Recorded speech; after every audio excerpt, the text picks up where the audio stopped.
가 발표한 낙태와 관련한 그 통계 조사 수치 자체도 좀 의미가 있지만은요. 이게 더 지금 우리가 시급하게 이걸 받아들이고 있었던 것이 헌법 소원이 제기돼 있어서 이게 심리가 3월 말이나 4월 얼마 안 남았습니다. 3월 말이나 4월 초에 헌재가 그 위헌 여부를 결정할 것이다라는 보도가 같이 나왔어요.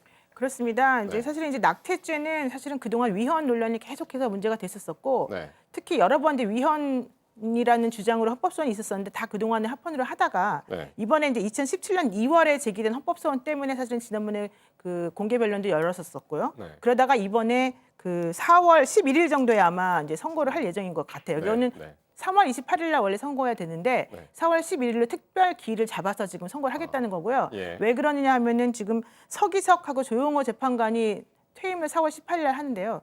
그 전에 이제 전에 선고를 하겠다는 하겠다. 뜻입니다. 왜냐하면 두 분이 선고 이후에 그러니까 두 분이 퇴임한 다음에 선고를 하게 되면 이 헌법이 위헌될 가능성이 별로 없어져요. 이게 9명의 정족수 중에서 6명을 채워야 되거든요. 네. 그렇기 때문에 4월 11일 날 하기로 했는데 아마 우리가 지금 보는 바로는 헌법 불합치가 나오게 될 가능성이 높지 않을까. 왜냐하면 그동안에 이제 그 명확하게 낙태죄가 위헌이라는 입장을 보인 분이 바로 유남석 헌재 소장님이시고 네. 그다음에 이은혜, 이영진 헌재 재판관이 있습니다. 그리고 나머지 분들은 사실 불분명한 얘기를 하고 있고요. 네. 또 그동안에 저희가 헌재 재판관들하고 이제 얘기를 해본 결과에 의하면 여성가족부도 이것을 위헌이라고 주장하기도 하지만 특히 의사들 쪽에서도 왜 여성들이나 이런 분들이 그렇게 책임져야 되냐, 왜 우리가 또 책임져야 되냐 이런 문제가 계속 제기해 왔습니다. 네. 여기에 대해서 법무부만 사실은 지금 합헌이라고 주장하고 있는 것이어서 전체적으로는 아마도 헌법 불합치 쪽으로 가게 될 가능성이 높다 이렇게 지금 보이고 있습니다. 그러니까 다시 한번 정리를 해보면은 9분의 그 헌법재판관 중에서 6명이 위헌이다라고 결심을 해야 그렇죠. 그래야지 이게 위헌이 되는 거죠. 위헌이 되는데 지금 일단 확실하게 자기 입장이 드러난 분은 이제 3분이고 세 분, 예.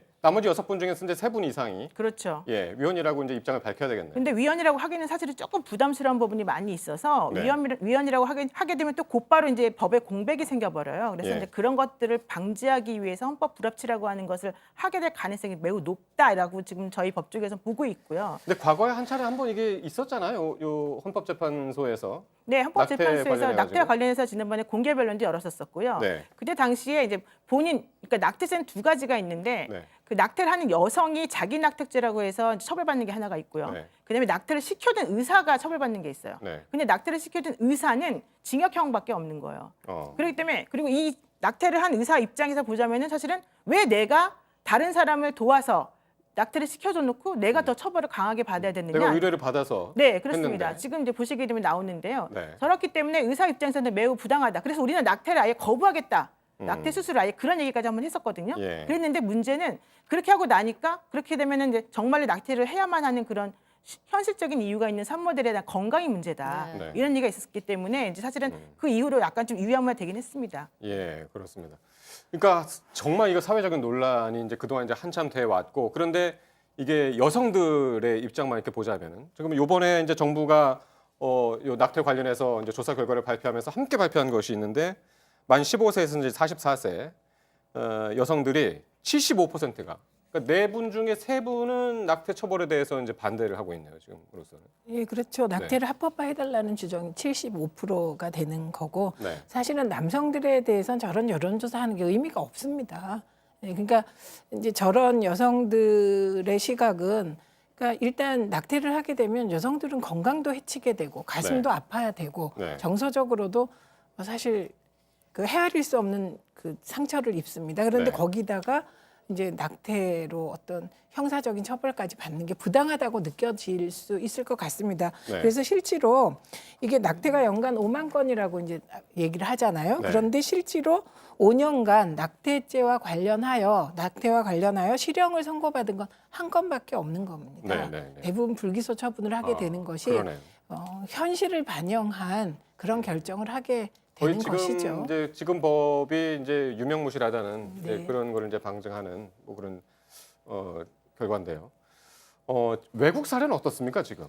지금 보면 OECD 회원국만 놓고 보면 네. 회원국의 한 83% 정도가 네.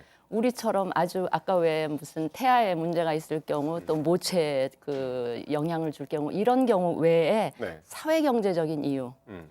또 허용을 하고 있고요. 그 OECD 국가 중에서 우리나라처럼 원칙적으로 금지하면서 아주 예외적인 경우만 허용하는 나라들이 네. 우리나라 이외에 영국, 일본, 뭐 핀란드, 이스라엘 정도 네.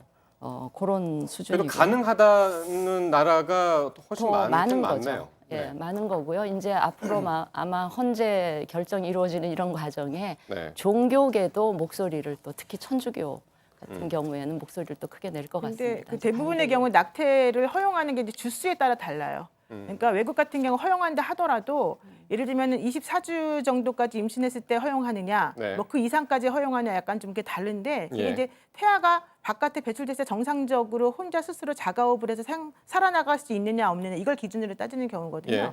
그래서 미국 같은 경우도 허용이 되지 않는 경우도 사실 있고요. 예. 또 하나는 주마다 주수를 좀 달리해서 하는 경우도 있고요. 또 외국도 마찬가지입니다. 그래서 예. 우리나라 같은 경우도 일괄적으로 무조건 안 된다고 하기보다는 또 현재 우리나라 모자보건법의 문제는 그 안 된다라고 하는 그러니까 낙태를 반드시 해야만 하는 상황에서도 반드시 배우자의 동의를 받게 돼 있단 말이에요. 예. 그런 불합리한 점들을 모두 다 해결하기 위해서는 이번 경우에 이제 다 전체적으로 이 낙태죄에 대해서 다시 한번 통찰해보고 그렇군요. 생각하는 게 필요하다는 거죠. 예, 그러니까 혹시나 이게 4월로 예상되는 헌재 판결이 이제 헌법 불합치 결정이 내려지더라도 일단 국회가 이제 또 그 임신 중절 그렇죠. 가능 기간을 또 이제 정해야 되는 그런 그렇죠. 절차도 또 남아 있는 상황입니다.